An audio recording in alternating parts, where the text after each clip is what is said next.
Essa vai para você. Quando Gesso Valandão andava pelo sertão, destruindo as famílias e estrupando sem razão, isso só foi até quando ele se encontrou com o capitão. O capitão lhe pegou, lhe amarrou e lhe levou para a sombra de um figueirão e tirou uma lapa de couro das costas de Valandão, que deu para fazer uma pulseira, um colar e um cinturão. Isso é para Gesso Valandão aprender a respeitar as famílias do sertão de Lampião. Manuel Som de Pesqueira.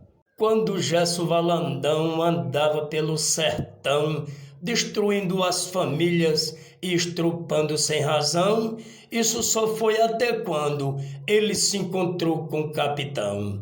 O capitão lhe pegou, lhe amarrou e lhe levou para a sombra de um figueirão e tirou uma lapa de couro das costas de Valandão, que deu para fazer uma pulseira, um colar e um cinturão. Isso é para Gesso Valandão aprender a respeitar as famílias do sertão de Lampião. Manuel Som de Pesqueira.